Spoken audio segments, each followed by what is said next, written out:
Shifting focus now to the commodity markets. Manisha Gupta is here with us to give us a quick comment on what's happening in that world. Manisha, over to you.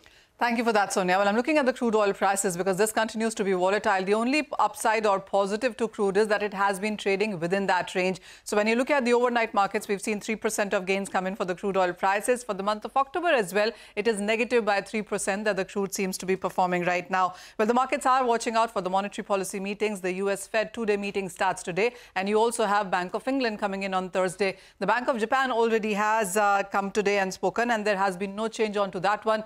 This is on expected lines with the bond yield targets at around 0%, and there has been no change in the interest rates there as well. So that is something that the markets were already anticipating. What hasn't worked well really is the Chinese manufacturing numbers. Well, we have seen that continue to decline, and that clearly indicates towards a fragile recovery coming in from that major consumer for the crude oil there. Manufacturing numbers at 49.5 are much lower than 50.2 that we saw in the month of September. Also, when you look at the services data, well, that's the lowest in last 10 months. Doesn't augur well for many of those industrial commodities there. When you talk about the crude prices range for the month of October, it has been a big $8 to $10 of a range from 82.5 to 91, and that's exactly what we seem to be trading now at this point in time as well.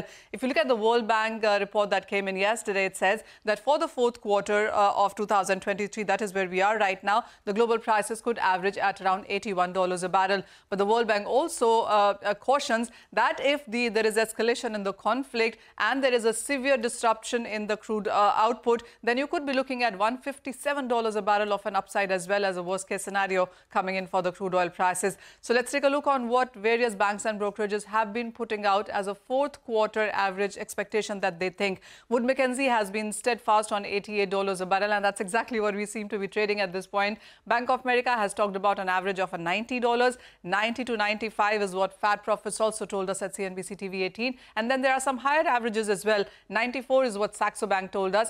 100 and 105 is what Probus Securities and Goldman Sachs seem to be talking about. $100 a barrel actually is a level that many banks are talking about right now. ANZ in a report has suggested that the fourth quarter may lead to higher prices going forward in 2024 as well. So most banks and brokerages seem to believe that 80 to 105 of a big range is what you could be looking at in this current quarter.